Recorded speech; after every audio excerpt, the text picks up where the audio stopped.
शारदा विश्वविद्यालय आगरा में आज दीक्षारंभ कार्यक्रम का भव्य आयोजन हुआ। कार्यक्रम की शुरुआत डीन छात्र कल्याण प्रो शैलेंद्र सिंह द्वारा स्वागत भाषण से हुई।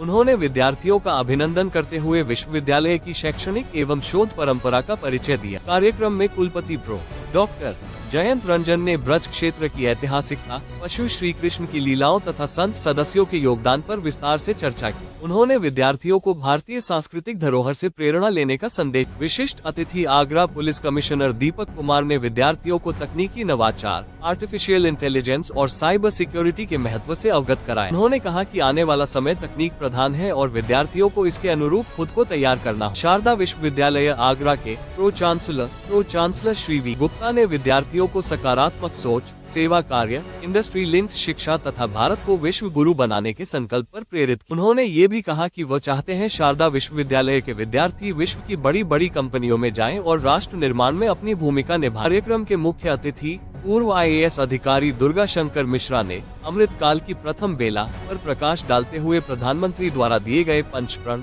विकसित भारत, स्वच्छ भारत, गुलामी की मानसिकता से खुद निकलना, अपनी विरासत पर गर्व करना और कर्तव्य भाव को पूर्ण करना पर विस्तार से विचार व्यक्त किए। उन्होंने भारत की वर्तमान GDP और विकास की संभावनाओं पर भी विद्यार्थियों को जागरूक किया। इस अवसर पर विश्वविद्यालय के शिक्षक, स्टाफ और बड़ी संख्या में छात्र छात्राएं उपस्थित। दीक्षारंभ कार्यक्रम ने विद्यार्थियों में नई ऊर्जा, संकल्प और जिम्मेदारी का संचार किया। इस अवसर पर चांसलर PK गुप्ता ने दीक्षारंभ कार्यक्रम पर शुभकामनाएं प्रेषित की। हमारा एक तो मैं बधाई दूंगा शारदा विश्वविद्यालय को। मैं पिछले साल भी यहाँ पे आया था, मैं दीक्षांत समारोह में। ये दूसरा साल है विश्वविद्यालय का जिसमें अब 7 स्कूल चालू हैं। तमाम किस्म के कोर्सेज ऑफर किए गए और आज करीब 900 बच्चों का दीक्षांत हुआ है, शुरुआत हुई। इसमें अंडर ग्रेजुएट बच्चे भी हैं, पोस्ट ग्रेजुएट भी हैं और PhD के बच्चे हैं। तो इन बच्चों को क्या करना चाहिए, कैसे करना चाहिए, कैसे करेंगे वो जिंदगी में कुछ नया हासिल करें और न केवल अपने लिए बल्कि अपने देश के लिए। आज जो देश में क्या माहौल है, देश किस प्रकार से तेजी से आगे बढ़ रहा है, तो इन सारी बातों को मैंने अपने संबोधन में इसको जोड़ा। इन बच्चों को एक बार अपनी सोच में परिवर्तन लाने की जरूरत है। जब हम पढ़ते थे आज से कुछ 4-5 दशक पहले, अब में और आज में बहुत फर्क आ गया है। आज इतने किस्म के अवसर हमारा देश दे रहा है। जो हमारी राष्ट्रीय शिक्षा नीति 2020 में आई, उससे इतने किस्म की फ्लेक्सिबिलिटी हो गई है। तो बच्चे अपने स्किल को बढ़ा करके अपने में अंदर एक नई इनोवेटिव थिंकिंग, नवाचार शिक्षा के नवाचार के बारे में करके या इंटरप्रेन्योरशिप डेवलप करके बहुत कुछ हासिल कर सकते हैं। तो इन सारी बातों को मैंने अपने संबोधन में दूरदृष्टि है। मेरा सवाल है कि अगले 10 वर्ष में देखो, अभी मैं हाल में शारदा विश्वविद्यालय ग्रेटर नोएडा में गया था, उनका भी दीक्षांत समारोह था, उसमें मैंने एड्रेस किया। और आज शारदा विश्वविद्यालय जो ग्रेटर नोएडा का है, एक देश के तमाम सारे जो टॉप विश्वविद्यालय उनमें आता है। कोई ऐसा विषय नहीं है जिसका वहां पे अध्ययन या अध्यापन नहीं होता। ऐसे तमाम फ्रंटियर रिसर्च से लेकर के ऐसी फैसिलिटीज वहां पर है। और आज लगभग 20,000 बच्चे, जिसमें करीब 20% बच्चे विदेशों से आ रहे हैं।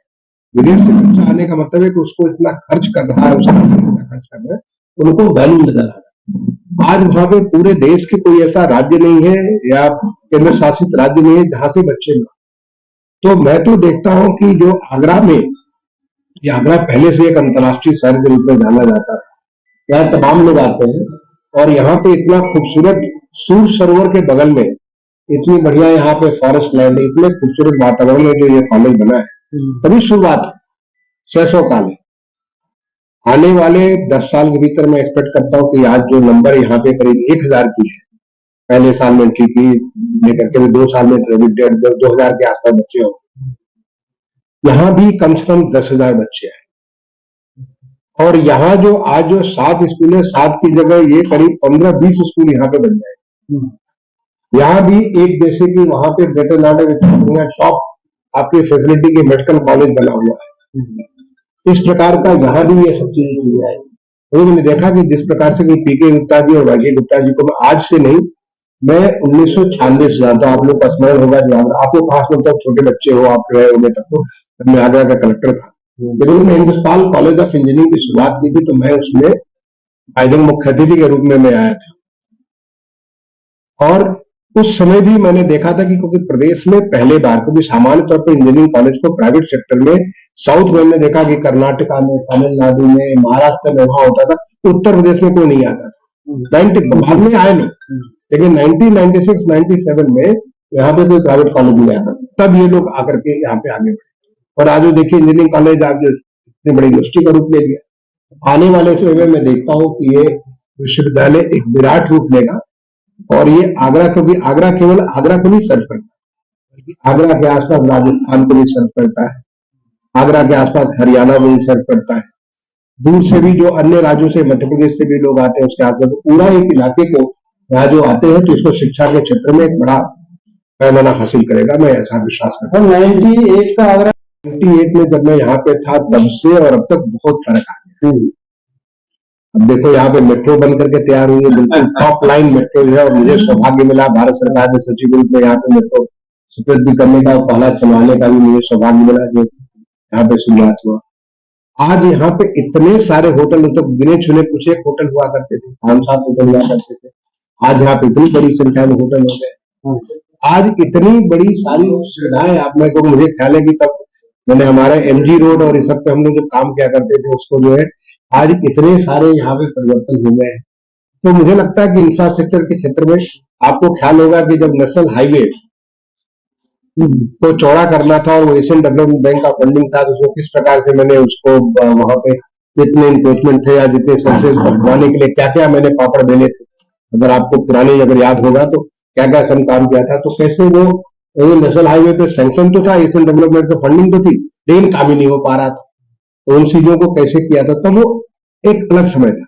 आज आप देखिए कि एक्सप्रेसवे है, एक्सप्रेसवे आपका जो सीधे सीधे आप आइए कुबेरपुर तक, उसके बाद आप आगरा में सीधे घुस जाते हैं। तो इतना परिवर्तन हुआ, तो उसको 98 को आप आज के 2023, लेकिन उसमें जो यानी का प्रोग्राम जो उसमें आगरा को एक अंतर्राष्ट्रीय ख्याति दी, मुझे लगता है कि बहुत अपॉर्चुनिटी है। क्योंकि आगरा में देखो, ये हमारी ताजमहल तो है, और ताजमहल के अलावा यहाँ पे सुर सरोवर जैसे दे, यानी ये हमारे कवि सूरदास का इतना बड़ा स्थल है। यहाँ पे इतने सारे जो शिव जी के मंदिर है, भगवान, किसी को मालूम है मनकामेश्वर मंदिर की स्थापना भगवान कृष्ण ने स्वयं की थी। तो ब्रज की भूमि की पूरी सौध है यहाँ शिवाजी के साथ ही जुड़ा हुआ है, शिवाजी के साथ जुड़ा। तो आगरा के तो इतिहास इतना सब कुछ है, यहाँ पे मुगल भी है, हमारे पुराने हिंदू वो ब्रज की साहित्य, इतने सारे जो जुड़ा हुआ है। आगरा संभावनाओं का शहर है। और ये अब देखो, दिल्ली से मुंबई जाने वाली उस जितनी सारी ट्रेन का जुड़ा हुआ है।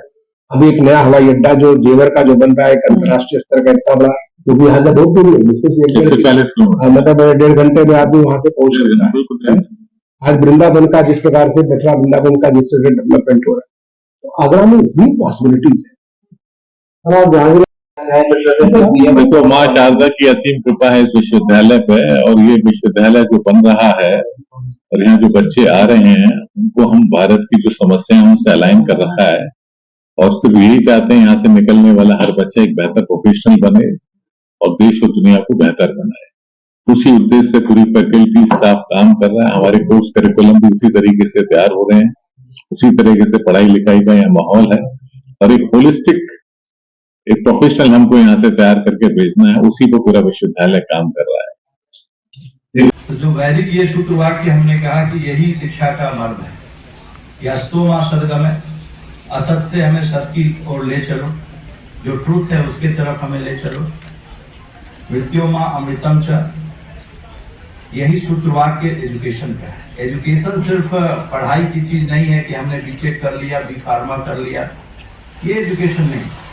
एजुकेशन ये है कि हम अपने लाइफ में कितने हैप्पी हैं, कितना हम खुश हैं और कितना हम ट्रूथफुल। This is education.